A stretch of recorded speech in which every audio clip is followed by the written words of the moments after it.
किसी भी चुनाव को समझना सिर्फ हेडलाइंस पढ़ना नहीं है, ये जमीन की नब्ज को महसूस करना, डेटा के पीछे की कहानी को पढ़ना और रणनीति की बारीकियों को पकड़ना है।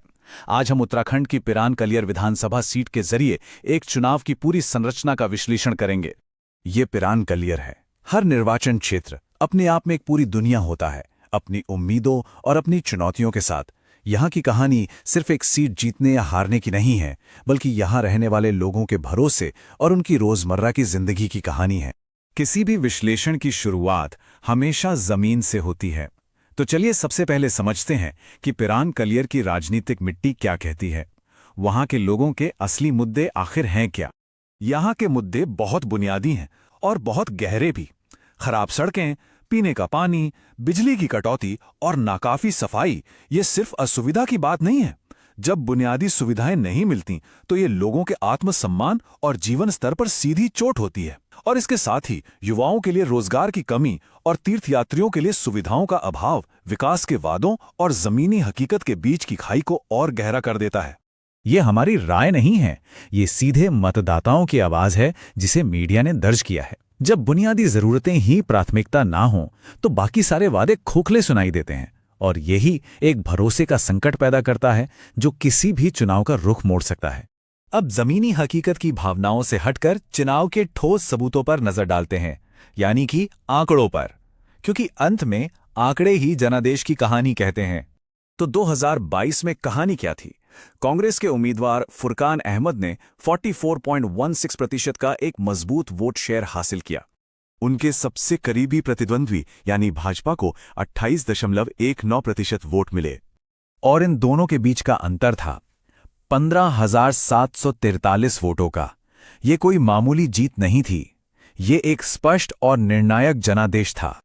ये टेबल पूरी कहानी को और भी साफ कर देती है। 2022 की इस बड़ी जीत की तुलना अगर 2017 से करें तो उस वक्त जीत का अंतर सिर्फ 1,349 वोटों का था।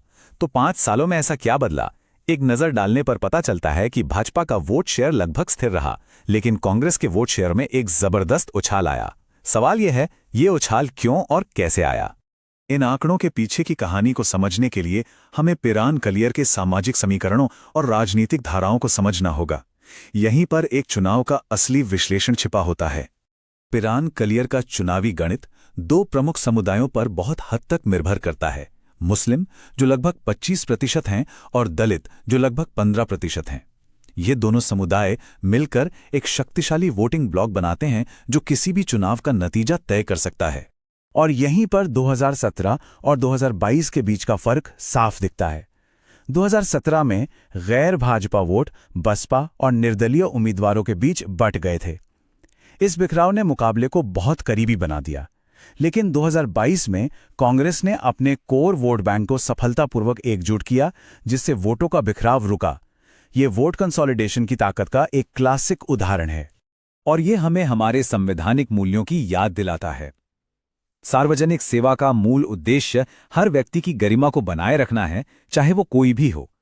इसके लिए एक जिम्मेदार सार्वजनिक संवाद जरूरी है, जहां हर आवाज को सुना जाए और शासन के रास्ते में रचनात्मक रूप से शामिल किया जाए।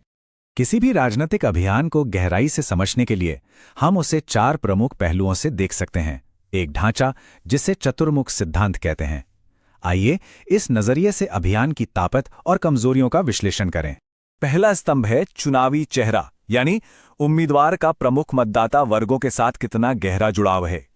पिरान कलियर में कांग्रेस की ताकत मध्यम है। अल्पसंख्यक समुदायों से मजबूत समर्थन तो है, लेकिन सिर्फ इस आधार पर निर्भर रहना उन्हें भविष्य में कमजोर बना सकता है अगर व्यापक जनाधार नहीं बनाया गया। दूसरा स्तंभ है संगठनात्मक चेहरा, यानी पार्टी की जमीनी मशीनरी। यहां कांग्रेस की ताकत मध्यम से कम है। इसका मतलब है कि वे एक मजबूत व्यवस्थित पार्टी संरचना के बजाय व्यक्तिगत नेटवर्क पर ज्यादा निर्भर हैं। चुनाव सिर्फ चेहरे से नहीं, बल्कि बूथ मैनेजमेंट से भी जीते जाते हैं। तीसरा स्तंभ है कथात्मक चेहरा, यानी अभियान की कहानी। यहां ताकत मध्यम है।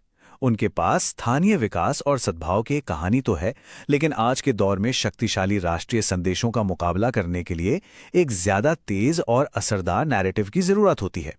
और चौथा स्तंभ है संसाधन चेहरा, यानी प्रचार के लिए उपलब्ध वित्तीय और तकनीकी ताकत। यहां कांग्रेस की स्थिति कम से मध्यम है। जो दिखाता है कि विपक्ष की तुलना में उनके पास फंडिंग और मीडिया बजट में एक बड़ा अंतर है। तो इस विश्लेषण के आधार पर आगे का रास्ता क्या है? एक जनादेश को सिर्फ बनाए रखना काफी नहीं है, उसे जमीन पर कार्रवाई में बदलना होता है। आइए शासन के एक ब्लूप्रिंट पर नजर डालते हैं। असली चुनौती यहीं पर है। एक तरफ किए गए कामों की लिस्ट है और दूसरी तरफ मतदाताओं की लगातार शिकायतें। यह दिखाता है कि काम हुआ तो है, लेकिन शायद वहां नहीं जहां सबसे ज्यादा जरूरत थी, या फिर उसका असर लोगों तक नहीं पहुंचा। किसी भी चुनावी तैयारी को एक इंजीनियरिंग प्रोजेक्ट की तरह देखना चाहिए। ये एक 90 दिवसीय योजना का ढांचा है। पहले 30 दिन डेटा और सामुदायिक जुड़ाव की नींव रखने के लिए, अगले 30 दिन जमीन पर सघन अभियान और लक्षित सोशल मीडिया के लिए, और आखिरी 30 दिन बड़ी रैलियों और बूथ सक्रियण के साथ अपनी पहुंच को अधिकतम करने के लिए।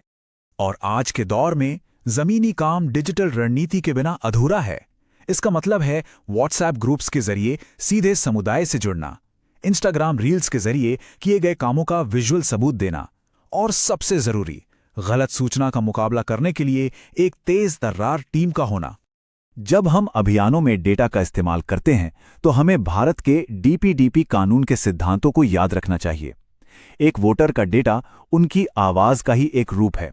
इसे हमेशा सहमति के आधार पर और एक तय मकसद के लिए ही इस्तेमाल किया जाना चाहिए। इसी से विश्वास बनता है, और विश्वास ही सुशासन की असली नींव है। तो इस पूरे विश्लेषण से हम किस नतीजे पर पहुंचते हैं? आगे का रास्ता क्या है जब राजनीति एक वादे से आगे बढ़कर शासन की जिम्मेदारी बन जाती है? ये सवाल हर चुने हुए प्रतिनिधि को खुद से पूछना चाहिए।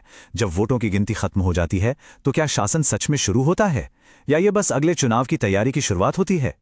डेटा साफ दिखाता है कि चुनाव संयोग से नहीं जीते जाते।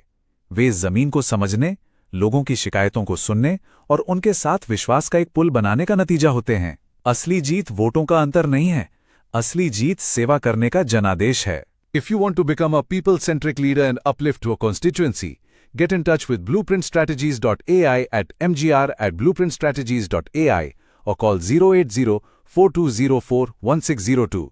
Purpose Beyond Politics.